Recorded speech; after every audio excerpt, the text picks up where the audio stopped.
Today, it is our second class. In the previous class, we had introduction, and in today's class, we would be discussing duties and responsibilities of the personnel in the maintenance and how to do maintenance. So first of all, let us discuss the duties of maintenance engineer. You would be an engineer and you may be assigned a task to monitor maintenance. So what you would be expecting your duties. So these are companies rely on maintenance engineers to prevent large and expensive equipment from breakdown or failure. A breakdown or failure of equipment will cause production to stop. Maintenance engineers are hired to prevent this from happening.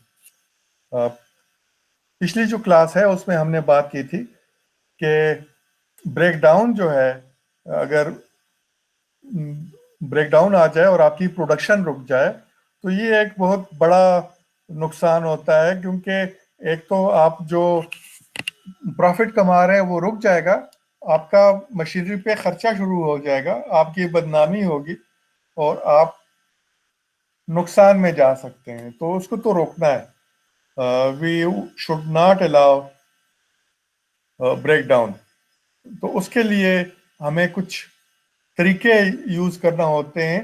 वो तरीके कुछ हमने discuss किए हैं और वो कुछ मजीद हमारी डिस्कशन इस पे होती रहेगी।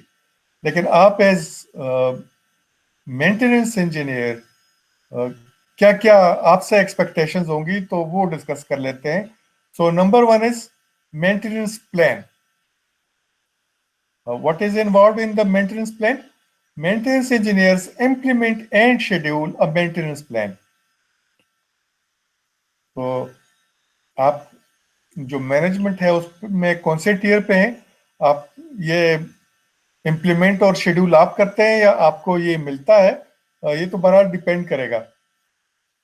लेकिन मेंटेनेंस इंजीनियर का काम ये है कि मेंटेनेंस का जो प्लान है उसको इम्प्लीमेंट करे और इम्प्लीमेंट करने के साथ उसको शेड्यूल करे। शेड्यूल का मतलब ये है कि हम किसी भी वक्त मशीनरी रोककर उस पर मेंटेनेंस नहीं करेंगे। हम पहले ये देखेंगे कि हम तैयार हैं मेंटेनेंस के लिए या नहीं। मिनिमम टाइम में हमने वो मेंटेनेंस एक्टिविटी को कंक्लूड करना होगा, उसको खत्म करना होगा, ताकि प्रोडक्शन के लिए मशीनरी फिर से अवेलेबल हो जाए। और इम्प्लीमेंटेशन का मतलब ये है कि अगर प्लान है तो उसमें क्या क्या स्टेप्स हैं, वो सारे स्टेप्स फॉलो करते हुए उस लेवल तक पहुंचना है कि हम मेंटेनेंस कर सकें। सो हम जो शेड्यूल मेंटेनेंस करते हैं, that is usually the preventive maintenance. So schedule a maintenance plan as a preventive maintenance for each piece of equipment under their direction. तो फेलियर के बाद तो हम अमूमन नहीं है एक्टिवेट नहीं होंगे, बल्कि हम प्रिवेंटिव मेंटेनेंस कर रहे होंगे ताकि कोई इक्विपमेंट जो है वो फेल ना हो। तो वो स्टेप्स हम उठाते रहेंगे वक्त के साथ, जो कि रोकेंगे failure. This plan is designed to decrease the number of breakdowns or work stoppages because of equipment failure.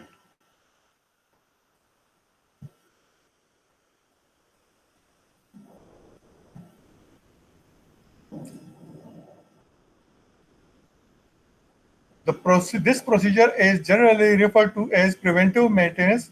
Part of this plan is performing routine maintenance, जिसको हम रूटीन मेंटेनेंस कह रहे हैं। Basically that is part of preventive maintenance. यानी हमने कुछ ऐसे routine बनाए हुए हैं कि ये भी करेंगे, ये भी करेंगे, और वो जो है वो एड अप होते हैं टुवर्ड्स द प्रिवेंटिव मेंटेनेंस, कि हमारा इक्विपमेंट जो है वो फेल ना हो। तो मेंटेनेंस प्लान हमारे पास होगा, हम बनाएंगे, हम उसको इम्प्लीमेंट करेंगे और उसको शेड्यूल करेंगे। और ये सब हम इसलिए करेंगे कि ब्रेक डाउन ना हो। Next is recruitment. The maintenance engineer is responsible for recruiting and training technicians on correct preventive maintenance of each piece of equipment. This includes identifying qualified technicians to perform the duties outlined in the maintenance plan. Maintenance जो है वो किसी एक बंदे का काम नहीं है कि आपको से इंजीनियर को उसने हायर कर लिया है तो ये काफ़ी है, तो आप सब कुछ करेंगे। तो आपने टीम बनानी है। टीम कैसे बनाएंगे आप? You would have to recruit some people. वो किस किस्म के लोग होंगे? दे वुड बी टेक्नीशियंस, जिनको काम आता होगा, जो कि आपके प्लान को एग्जीक्यूट कर सकेंगे। इसमें टेक्नीशियंस में इलेक्ट्रिशियंस भी आएंगे, उसमें मैकेनिक भी आएंगे, उसमें प्लम्बर भी आएंगे, उसमें मशीनिस्ट भी आएंगे। जो जो चीज़ें आपको चाहिए हैं खुद बनाना, तो वो उसको बनाएंगे। तो इस तरीके से आपकी टीम होगी। बाज ट्रेड्स ऐसे होंगे जिनके आपके पास बाजार से, मतलब के जॉब मार्केट से लोगों का मिलना मुश्किल होगा कि आप एडवर्टाइज करें कि ऐसा बंदा चाहिए और ऐसा बंदा रिपोर्ट करे। तो आप क्या करेंगे? उनके लिए फिर ट्रेनिंग्स अरेंज करेंगे। तो उनको हायर करके उनको कहीं पे लगा लेंगे किसी सीनियर के साथ, और वो उनको हेल्प करेंगे और उस दौरान वो खुद सीख रहे होंगे। तो उनको एक ट्रेनिंग, दूसरी ट्रेनिंग, तीसरी ट्रेनिंग, इस तरीके से मुख्तलिफ लोगों के साथ लगा के आप ट्रेन कर लेंगे और उसके बाद उसको बाकायदा ड्यूटीज दे दी जाएंगी। तो इसमें उसका प्रीवियस एक्सपीरियंस और उसकी एजुकेशन वगैरह को देख के आपको करना पड़ता है। तो रिक्रूटमेंट, तो रिक्रूटमेंट क्यों? इसलिए कि आपके मेंटेनेंस प्लान एग्जीक्यूट हो, सक्सेसफुली एग्जीक्यूट हो। नेक्स्ट काम क्या है मेंटेनेंस इंजीनियर का? Inventory monitor and inspect. Number of bullets बढ़ाने की जगह हमने तीनों को मिला के एक साथ लिख दिया है। इन्वेंट्री का मतलब ये है कि आपको स्पेयर्स चाहिए, तो वो स्पेयर्स आपके पास, आपके स्टोर में अवेलेबल हों, उस पे पैसे आप खर्च करें और अपने पास रखें। आप पैसे खर्च करें, अपने पास रखें, वो क्यों? क्योंकि अगर वो आप इक्विपमेंट की खराबी के बाद लेने की कोशिश करेंगे तो इस पे कई दिन, कई हफ्ते या कई महीने लग सकते हैं। तो वो चीजें हैं जो कि दूर से आएंगी।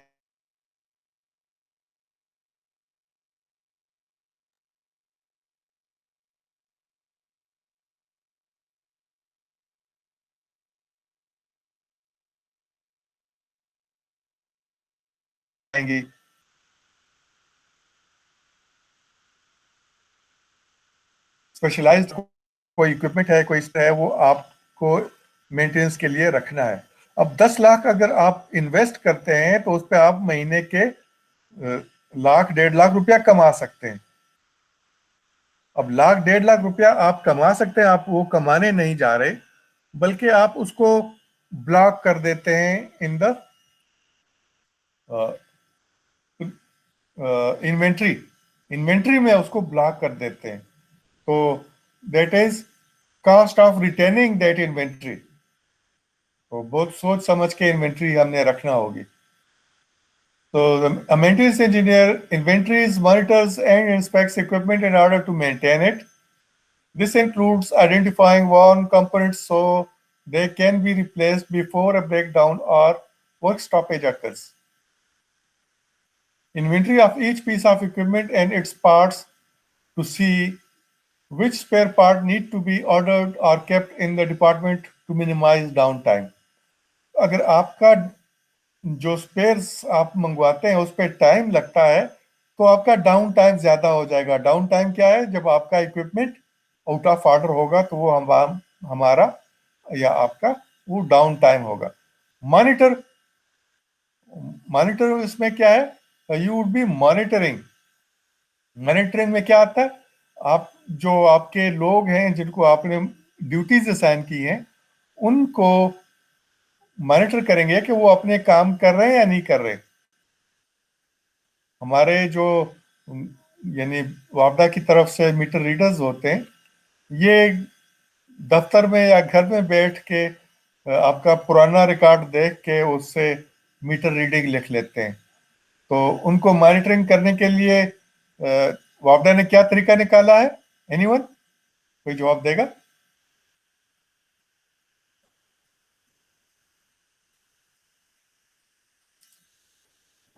चलें ठीक है, आपने बिल देखा होगा अपना, वापडा का बिल, उसमें मीटर की सर ये तस्वीर आती है। तस्वीर निकालते हैं अब सर। हाँ, अब मीटर की तस्वीर आती है। तो तस्वीर आने से अब तकरीबन वो मसला थोड़ा कम हो गया है। जिसने ये मॉनिटरिंग का तरीका एम्प्लॉय किया था कि तस्वीर लेनी है, तो उन साहब से मेरी सलाम दुआ थी। मैंने उससे पूछा कि ये मसला हल हो गया मॉनिटरिंग का आपका? कहता है नहीं। मैंने पूछा क्यों? उसने कहा उन्होंने जिस किस्म के ये मीटर लगे हुए हैं घरों पे लोगों के, ऐसे मीटर्स जो हैं उन्होंने अपने लिए दफ्तर में अरेंज कर लिए हैं और उन पे वो अपनी मर्जी की रीडिंग ले आते हैं और उसकी तस्वीर उतार लेते हैं। तो आपने मॉनिटरिंग का तरीका निकाला और उन्होंने उसको बीट करने का तरीका निकाला। तो फिर उन्होंने एक और तरीका निकाला उनको मॉनिटर करने का, कि वो गूगल लोकेशन से उनको ट्रैक करें कि वो कौन से दिन कहाँ कहाँ से गुजरे। तो उनके लिए उनका पाथ ट्रैकिंग का तरीका निकाला। तो this is monitoring. Inspect, inspect क्या है? आप खुद जाके उनके यानी वो जो काम कर रहे हैं उनको देखें और मशीन देखें। अब मशीन को सिर्फ एक नजर देख लेना, मेरा ख्याल है कि आप लोग समझेंगे कि ये जिया है वक्त का। मशीन को देखने से पता नहीं चलता, लेकिन मेरा ख्याल है कि मशीन को देखने से पता चल जाता है कि मशीन ठीक चल रही है या नहीं। मशीन पे गैजेस वगैरह लगी होती हैं, मशीन से कुछ आवाजें आ रही होती हैं। तो जब आप उसके पास जाते हैं और उन आवाजों को सुनते हैं, उन गैजेस को मॉनिटर करते हैं, तो आपको अंदाजा हो जाता है कि मशीन किस हालत में है। मेरे एक डॉक्टर पड़ोसी थे, उनसे मैं बात कर रहा था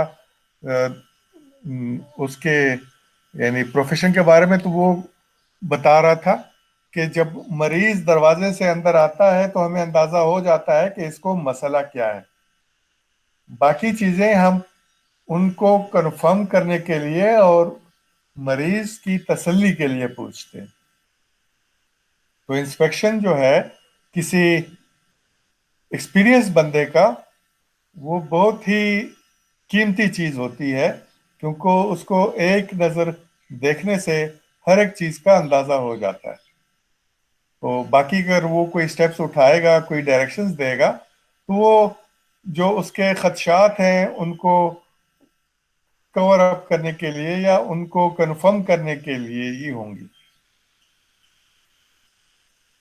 next is cost and performance.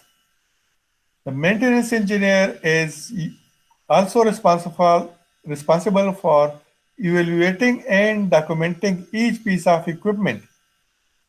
This includes the cost of equipment and its performance.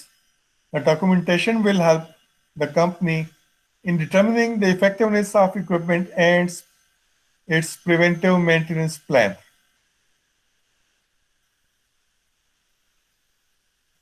ये दोनों चीजें अलग अलग भी कर सकते हैं और ये एक दूसरे से बंधी हुई भी हैं। बाज मशीन सस्ती होती है लेकिन उसकी परफॉर्मेंस कमजोर होती है। बाज चीज मशीन एक्सपेंसिव होती है लेकिन उसकी परफॉर्मेंस अच्छी होती है। मेंटेनेंस इंजीनियर को अपने फील्ड में मतलब कि ये नहीं है कि उसको कोई मशीनरी हवाले की गई है कि इसको देखो और वो बस उसको देख रहा है, उसकी मेंटेनेंस कर रहा है। उसको पता होना चाहिए कि मार्केट में और कौन कौन सी मशीनें हैं और उनकी परफॉर्मेंस कैसी है। चाइना क्यों आगे जा रहा है? वो बहुत ज्यादा प्रोडक्शन कर रहे हैं, तो उनका कॉस्ट ऑफ प्रोडक्शन नीचे आ गया है। दूसरा ये कि वो लेटेस्ट इक्विपमेंट यूज करते हैं, तो उनका कॉस्ट ऑफ प्रोडक्शन मजीद कम हो जाता है। तो लोग उनके साथ कंपटीशन नहीं कर सकते फॉर दीज रीजंस। तो क्या करता है maintenance engineer? Maintenance engineer is responsible for evaluating and documenting each piece of equipment. वो इवेलुएट करेगा हर एक इक्विपमेंट को और डॉक्यूमेंट करेगा। डॉक्यूमेंटेशन क्या है, क्यों जरूरी है? सारी इंफॉर्मेशन आप याददाश्त में नहीं रख सकते, और अगर आप अवेलेबल नहीं है, आप ये जो इंफॉर्मेशन है किसी और ने एनालाइज करना होगी, तो उसके पास एनालिसिस के लिए कुछ डॉक्यूमेंट्री प्रूफ होना चाहिए। तो खर्चा तो होगा जब आप डॉक्यूमेंट करेंगे, आपने कोई बंदा रखा होगा जो ये सारी चीजें डॉक्यूमेंट करेगा, लिखेगा। लेकिन फायदा क्या होगा? सारी चीजें अवेलेबल होंगी, आपको अपने याददाश्त पे सिर्फ भरोसा नहीं करना पड़ेगा। आप बाकायदा डेट्स के साथ सारी चीजें देख लेंगे कि कौन सा इवेंट किस महीने में हुआ था और उसकी वजह क्या थी, वो सारी रिकॉर्डेड होंगी। तो उस पर डिसीजन लेना बहुत आसान हो जाता है कि आपने करना क्या है। This includes the cost of the equipment and it's performance. तो जो आप डॉक्यूमेंट करेंगे उसमें कॉस्ट ऑफ इक्विपमेंट भी आ जाएगी और उसकी परफॉर्मेंस भी। कॉस्ट ज्यादा है, परफॉर्मेंस कम है, तो वो इक्विपमेंट आपने रिजेक्ट करना है, तो उसको प्रोडक्शन के लिए रिकमेंड नहीं करना, ताकि बेहतर मशीन आए, बेहतर प्रोडक्शन हो। बेहतर प्रोडक्शन तो बेहतर मुनाफा तो आपकी जॉब भी सिक्योर, क्योंकि आपका ऑर्गेनाइजेशन चलेगा नहीं तो आपकी भी ड्यूटीज और आपकी जॉब जो है वो खतरे में होगी। The documentation will help the company in determining the effectiveness of the equipment and its preventive maintenance plan.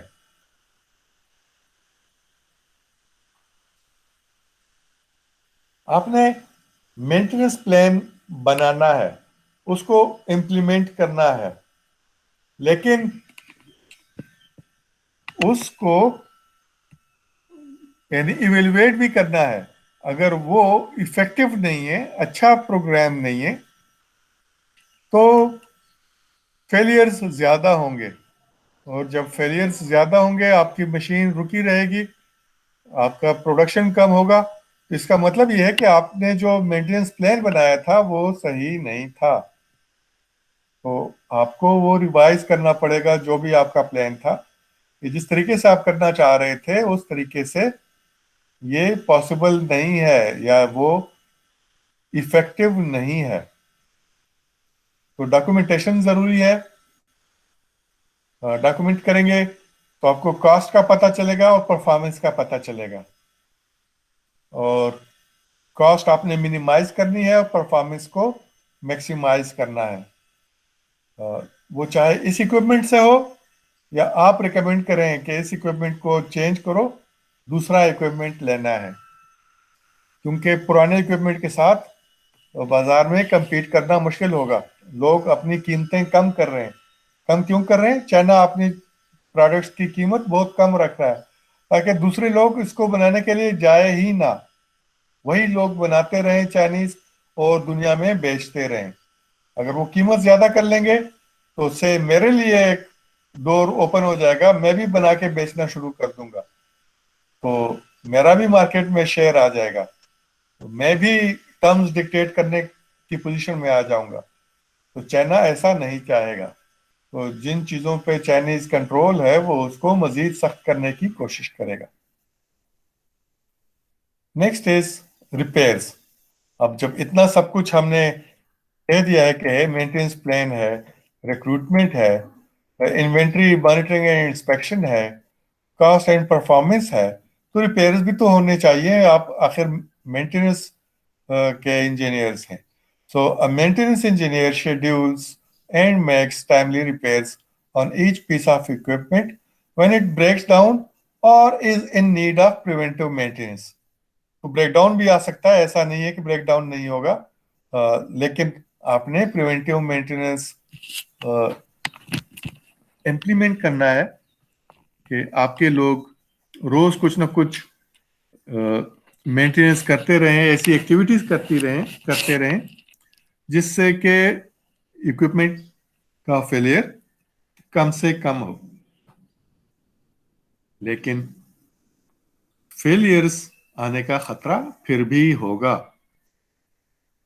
वो ज्यादा खतरनाक नहीं होना चाहिए, क्योंकि अगर ऐसा फेलियर हो जाए जिससे कि ज्यादा अरसे के लिए इक्विपमेंट बंद हो जाए, तो वो काफी खतरनाक होगा और उससे आपकी जॉब भी जा सकती है। कि अगर आप इस काबिल नहीं है कि मेंटेनेंस कर सकें, तो फिर आपकी जॉब खतरे में है। तो फेलियर्स तो होंगी, छोटी मोटी फेलियर्स हों कि थोड़ी देर के लिए, जिस तरह की बिजली चली गई, आपने जनरेटर ऑन कर दिया, तो ऐसे फेलियर्स अगर हों तो ये बर्दाश्त हो सकते हैं। लेकिन अगर ऐसा हो कि आप कोई फेलियर हो जाए और दिनों तक या बाजू का हफ्तों और महीनों तक आपका इक्विपमेंट बंद रहे, तो ये अच्छा नहीं है।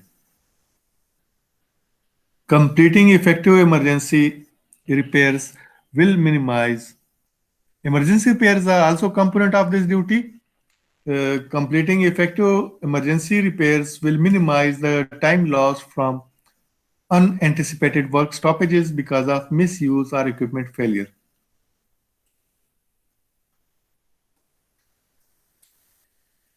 हम तो कह रहे हैं कि फेलियर बिल्कुल ना हो। हम प्रिवेंटिव मेंटेनेंस भी इम्प्लीमेंट करेंगे, बाज जगह पे हमने प्रिडिक्टिव मेंटेनेंस भी इम्प्लीमेंट किया होगा, लेकिन इसके बावजूद फेलियर हो सकता है। तो इमरजेंसी रिपेयर्स के लिए भी हमें हर वक्त तैयार होना चाहिए। हमारे पास ऐसा स्टाफ होना चाहिए जो कि क्विकली रिएक्ट करके उस मसले को जो कि अचानक एराइज हुआ है, उसको हैंडल कर सके। तो ये था हमारा मेंटेनेंस इंजीनियर की ड्यूटीज के बारे में। आपका कोई सवाल है तो अभी पूछ लें। नो सर, क्लियर है सर। सबको क्लियर है?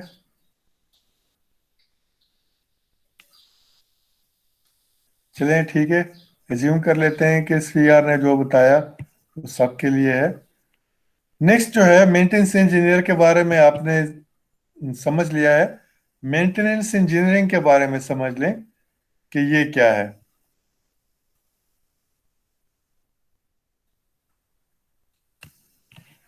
पिछली क्लास में हमने इसको डिफाइन किया था, दोबारा से डिफाइन कर लेते हैं।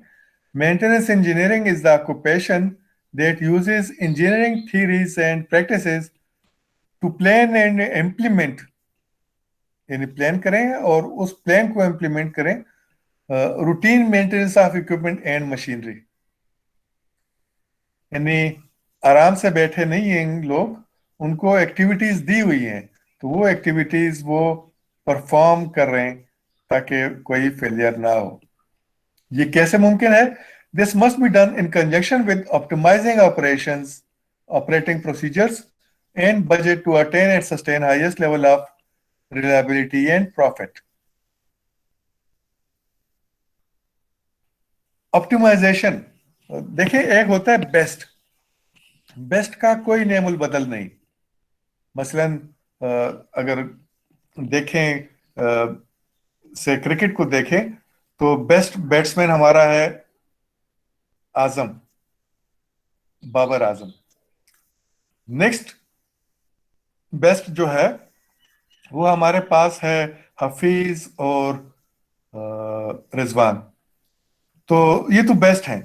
तो हमारे पास सारे इस तरह के होने चाहिए, लेकिन इतने मिलते भी नहीं है और इतना टीम में रखने का गुंजाइश भी नहीं है, क्योंकि बाज़ औक़ात हमें बैट्समैन के साथ अच्छा बॉलर भी चाहिए होता है।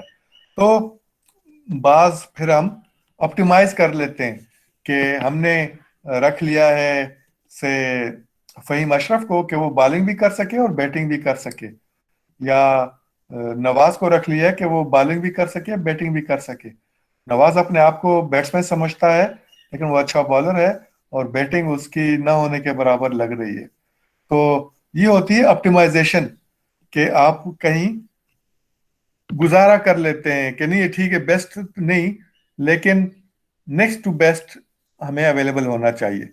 सो ऑप्टिमाइजिंग ऑपरेटिंग प्रोसीजर्स, तो ऑपरेशन के बेस्ट तो नहीं, लेकिन जो बेस्ट के करीब हैं वो प्रोसीजर्स हमें अवेलेबल होने चाहिए विद इन द बजट। क्योंकि अगर आपका बजट कम है तो आप खर्चा भी कम करेंगे। खर्चा कैसे कम करेंगे? एक तो ये कि आपने जो लेबर है, बाहर के मुल्कों में तो लेबर कास्ट सबसे ज्यादा कास्ट होता है, तो लेबर कम रखना है, कम स्किल्स वाला रखना है। तो कम स्किल्स वाला इसलिए कि अगर ज्यादा स्किल्स वाला रखेंगे तो वो तनख्वाह ज्यादा मांगेंगे, तो फिर आपको जो मैनेज कर रहा है उसको ज्यादा काम करना पड़ेगा, हर एक को गाइड करना पड़ेगा। और अगर आपने ज्यादा स्किल्ड लोग रखे हुए हैं तो उनको ज्यादा गाइड नहीं करना पड़ेगा, उनको अपने काम पता होगा और आसानी से वो उसको हैंडल कर सकेंगे। सो ये काम है ऑप्टिमाइजेशन का, कि आप हमेशा बेस्ट के लिए नहीं जाते बल्कि ऑप्टिमाइज्ड सोल्यूशन की तरफ जाते हैं। तो ऑप्टिमाइज्ड के लिए क्यों जाते हैं? We want to have better profit as well. अगर हम बहुत सारे काबिल लोगों को मेंटेनेंस में रख लेंगे, हमारा प्लांट तो अच्छा चलेगा, लेकिन उनको इतनी ज्यादा तनख्वाहें हमें पे करना पड़ेंगी कि ये एक फलाही इदारा बन जाएगा कि हमने लोगों के साथ भलाई के लिए उनको ज्यादा तनख्वाहें दे के रखा हुआ है। तो हम जब बिजनेस करते हैं तो प्रॉफिट के लिए करते हैं। तो कुछ मालिकान जिन्होंने लाखों करोड़ों और अरबों रुपया खर्च किया होता है, उनकी जेब में भी जाना चाहिए। तो हमें रिलायबिलिटी भी चाहिए और हमें प्रॉफिट भी चाहिए। तो reliability, it is a relative term, कि कितने अरसे तक कोई इक्विपमेंट चल सकता है और कितने अरसे में वो कितनी प्रोडक्शन कर सकता है। तो ये सारी चीजें हमें देखना होती हैं। The onslaught of high-tech machinery, multiple infrastructures and systems, and intricate computerized manufacturing and production systems over the past few decades has elevated these jobs to new levels of responsibility and qualification requirement. एक ही जुमले में बहुत सारी चीजें इकट्ठी हो गई हैं। वो क्या है? High tech machinery. मशीनरी मुसलसल हाई टेक हो रही है। हाई टेक का एडवांटेज क्या है? वर्कर्स कम हो रहे हैं, कंप्यूटर्स ज्यादा हो रहे हैं। तो कंप्यूटर्स चूंकि एक दफा खर्चा करना पड़ता है, फिर बाद में उनको तनख्वाह नहीं देना पड़ती, तो कॉस्ट ऑफ प्रोडक्शन नीचे चला जाता है। दूसरा, चूंकि हाई टेक है तो कंप्यूटराइज्ड है और ऑटोमेटेड सिस्टम है, तो ज्यादा क्लोज टॉलरेंसेस में वो चीजें बनाएगा, ज्यादा अच्छी चीजें बनाएगा, तो आपकी सेल भी ज्यादा होगी। और वो जो पार्ट्स आप बना रहे होंगे, जो भी बना रहे हैं, उसकी क्वालिटी भी बेहतर होगी और ज्यादा भी बनेंगे। Multiple infrastructure and systems. आप एक मशीन लगाई थी, आपने दूसरी मशीन लगा ली, आपने दूसरी लगाई थी, आपने तीसरी लगा ली। आपका एक सेटअप था पिशावर में, दूसरा आपने इस्लामाबाद में खोल लिया है, तीसरा आपने लाहौर में खोल लिया है। तो ये है सिस्टम्स और मल्टीपल इंफ्रास्ट्रक्चर्स के एक से ज्यादा जगह। तो इनको कैसे मैनेज करना है? तो जाहिर है अब आपके लिए थोड़ा और मुश्किल हो गया है, अब जरा ज्यादा चैलेंजिंग हो गया है। पिशावर में आप कैसे मैनेज करते थे, अब इस्लामाबाद को आप कैसे मैनेज करेंगे, लाहौर को कैसे मैनेज करेंगे? मैं उल्टा बोल रहा हूँ वैसे। लाहौर में बिजनेसमैन बैठा होगा, वो सोचेगा कि लाहौर के अलावा मुझे इस्लामाबाद में भी लगाना चाहिए और मुझे पेशावर में भी लगाना चाहिए, क्योंकि बिजनेसमैन बड़े सरमायादार वहाँ बड़े शहरों में बैठे हुए हैं। पेशावर में तो कुछ खास हो ही नहीं रहा। जो जावेद अफरीदी है, यहाँ पैसे उसने बनाए हैं, उसने इन्वेस्ट लाहौर में किए हैं और अब मजीद भी लाहौर में इन्वेस्ट कर रहा है। रीजन, वहाँ पे सारी सहूलतें अवेलेबल हैं। सारी सहूलतें हमें यहाँ भी देनी चाहिए। यहाँ कैसे दे सकते हैं? हमारी प्रोविंशियल गवर्नमेंट जो है उनको सहूलतें दे। हमारी प्रोविंशियल गवर्नमेंट जो है सेंट्रल गवर्नमेंट से बिजली का रॉयल्टी ले रही है। जब आप रॉयल्टी ले रहे हैं, पैसे ले रहे हैं, तो वो पैसे इधर उधर खर्च ना करें, उसको इसी बिजली पे ही खर्च करें। आप सस्ती कर दें ये बिजली फॉर इंडस्ट्रीज, ताकि वो लोग यहाँ आए, यहाँ इंडस्ट्री लगाएं और यहाँ पे जॉब्स क्रिएट हों। An intricate computerized manufacturing and production system over the past few decades has elevated these jobs to new levels of responsibility and qualification requirement. अब कंप्यूटराइज्ड मैन्युफैक्चरिंग और प्रोडक्शन सिस्टम्स आ गए हैं, तो जो पुराने स्पेशलिस्ट थे maintenance के, अब वो शायद ये ना कर सकें, क्योंकि अब ज़्यादा क्वालिफाइड लोग चाहिए हैं कि वो कंप्यूटर्स को भी समझें और मैकेनिकल सिस्टम्स को भी समझें। तो ज़्यादा स्किल्ड लोग अब चाहिए हैं इस किस्म की मशीनरी को चलाने के लिए, इस किस्म के प्लांट्स को चलाने के लिए। Maintenance engineers are often required to have knowledge of many types of equipment and machinery. अब मेरे हवाले से, मैं मेंटेनेंस इंजीनियर हूँ, एक मशीन की गई है और मैं उसकी मेंटेनेंस कर रहा हूँ, तो इसका ये मतलब नहीं है कि मैं उसी तक महदूद रखूं अपने नॉलेज को।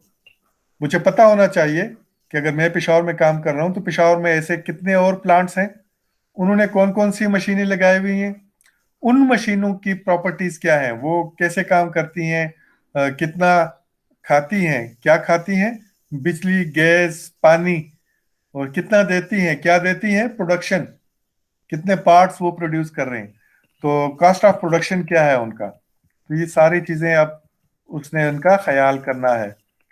So a person working in the field of maintenance engineering must have in-depth knowledge of or experience in basic equipment operation, logistics, probability and statistics, experience in the operation and maintenance of machinery specific to the company's particular business is also frequently required.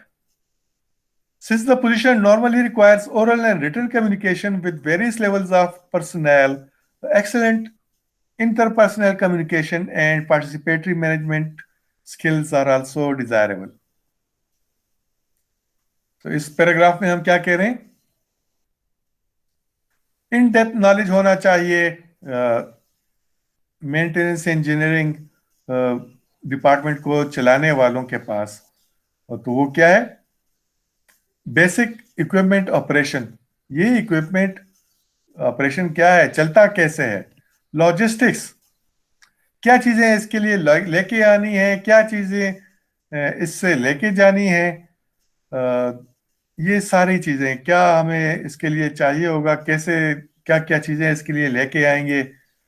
Probability, हम probability समझते थे कि बस ये तो ऐसे ही गपशप है, इससे हम अंदाजा लगाते हैं कि हमारा इक्विपमेंट जो है वो कब फेल होगा।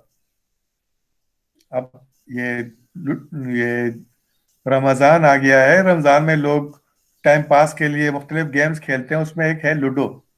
तो लूडो में आप ये छक्का फेंकते हैं, तो उसमें प्रोबेबिलिटी क्या है कि 6 आ जाए, 1 out of 6।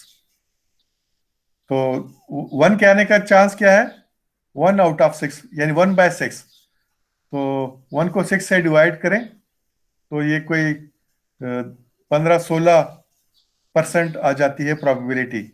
What is the probability that you get 1 and when you next time throw the dice you will also get 1, So 1/6 multiplied by 1/6, so it is 1/36.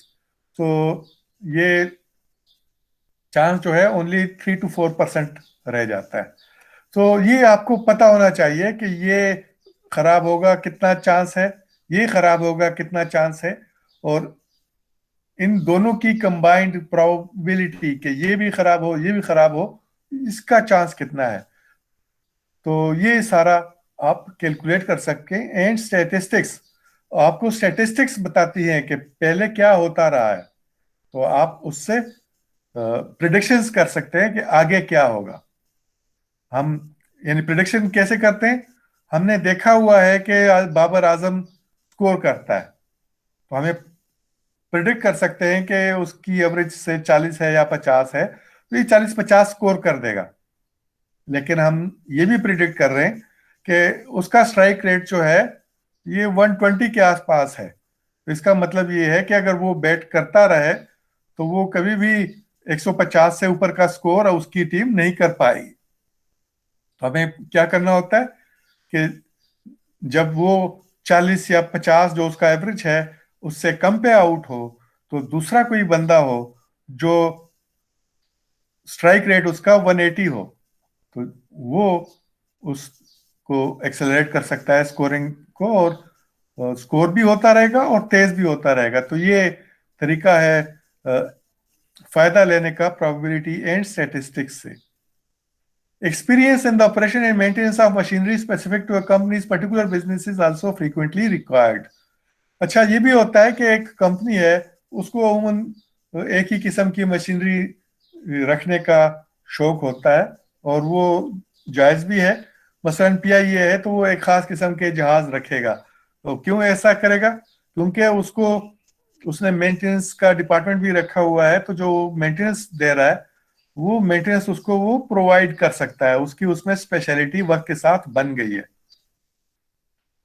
तो जब उनको नए लोगों की जरूरत होती है तो वो अमूमन इंटरव्यू में पूछते हैं कि ये हमारे पास ये मशीनरी है, इस पे कभी काम किया है आपने? तो वो जो लोग जॉब के लिए अप्लाई करते हैं, अगर उन्होंने काम किया हो उस पे, तो उनको प्रेफरेंस दी जाती है। Since the position normally requires oral and written communication with various levels of personnel, excellent interpersonal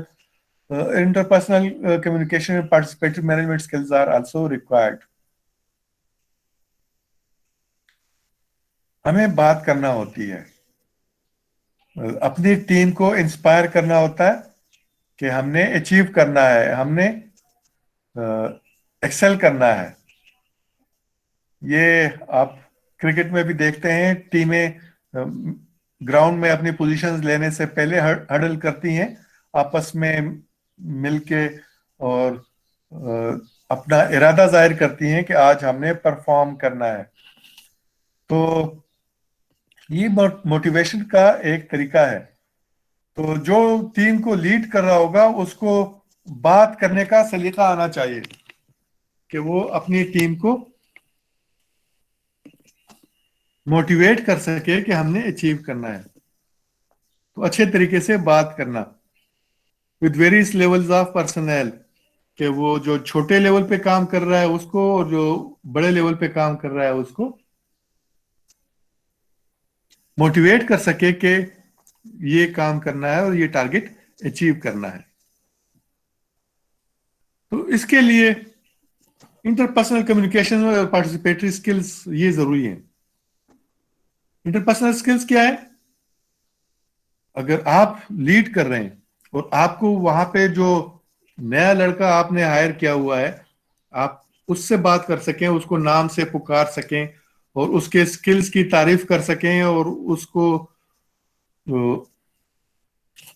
यानी मोटिवेट कर सकें कि आप अच्छा काम कर रहे हैं, ये काम इस तरह और करें तो ज्यादा फायदा होगा, और उसको पार्टिसिपेट करवाएं मुख्तलिफ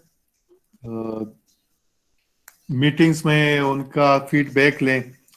जिस तरह मैं आपसे पूछता हूं कुछ आपसे डिस्कस करने के बाद कि आपको समझ आ गई है ये काम कैसे हो सकता है आपके ख्याल में, तो इससे यानी पार्टिसिपेशन का और कंट्रीब्यूट करने का थोड़ा सा बढ़ जाता है कि मैं भी कुछ बोलूं, मैं भी कुछ कंट्रीब्यूट करूं, मेरे साथी मेरा आइडिया भी ले लें, तो ये अच्छा होता है। Maintenance engineering positions require planning and implementing routine and preventive maintenance programmes.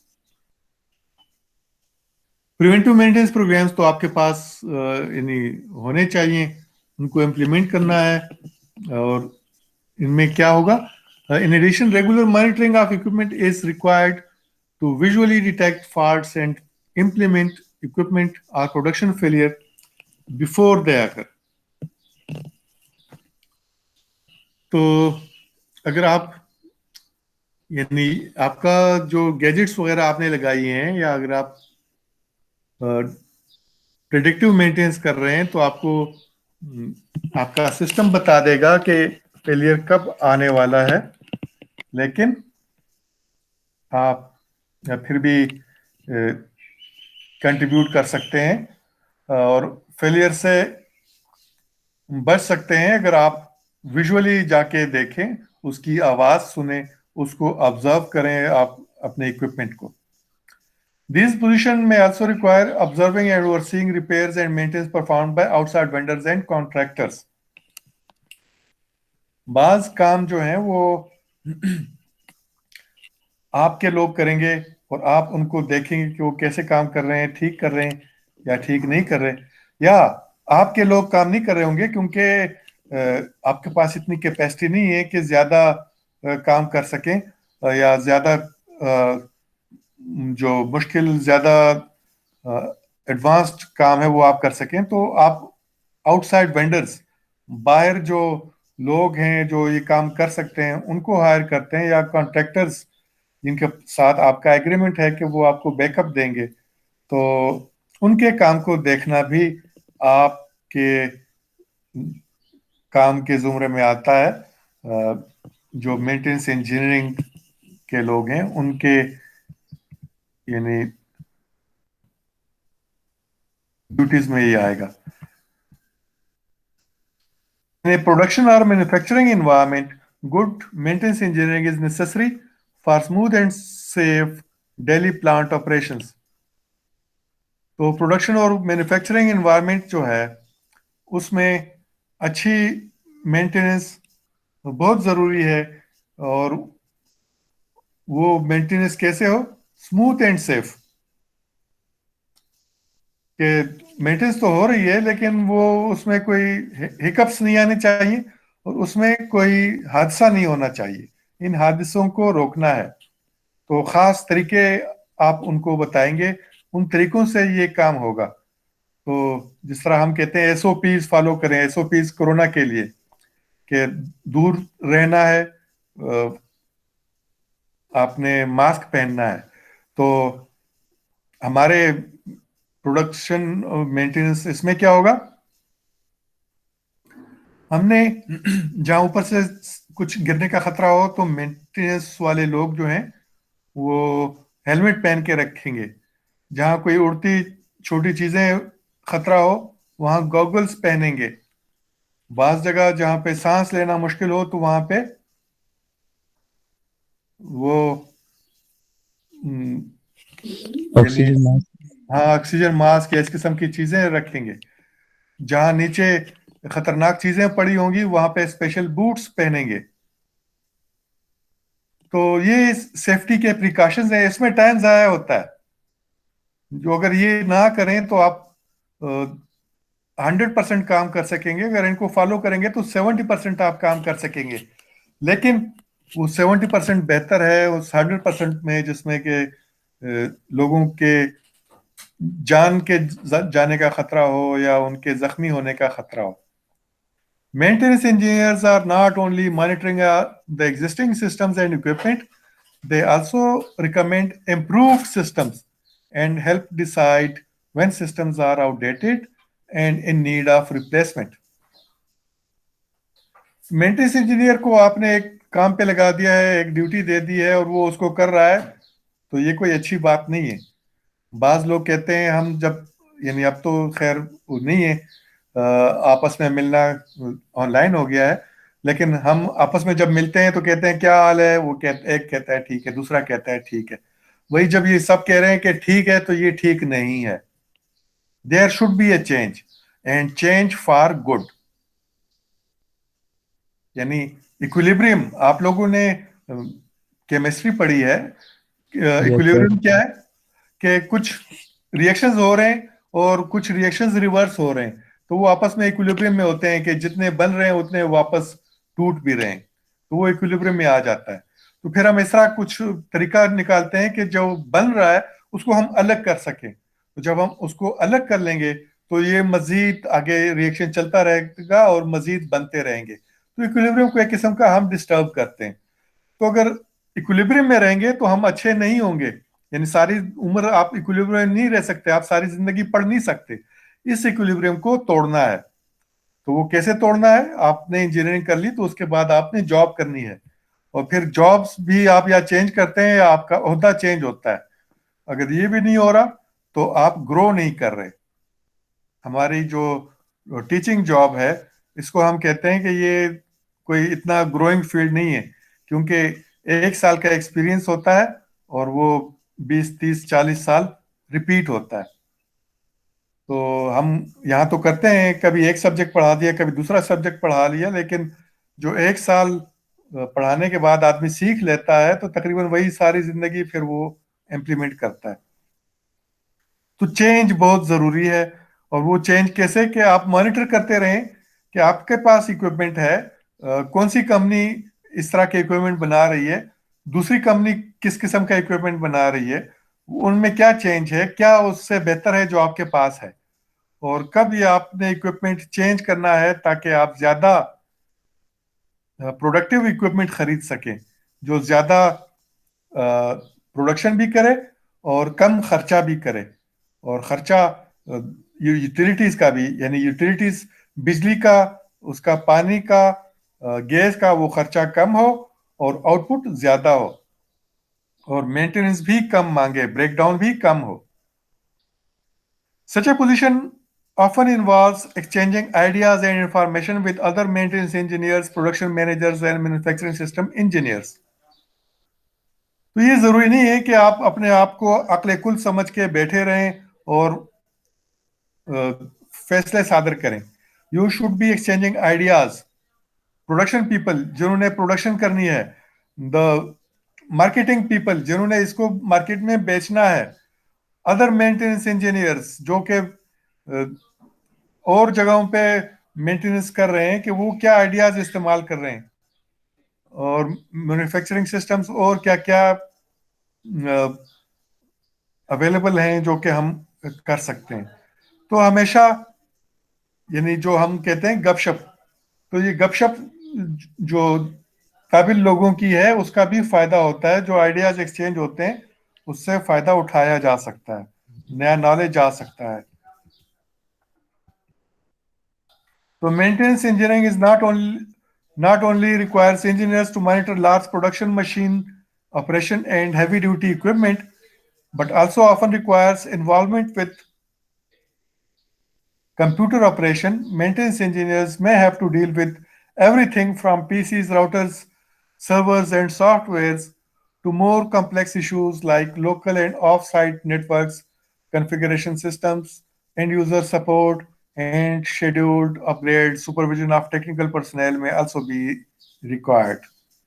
अब देखें, ये जो मेंटेनेंस का नॉलेज है ये ऐसा ऐसा एक्वायर हुआ है, और ये मेंटेनेंस इंजीनियरिंग जो है ये कई इवोल्यूशन से आई है।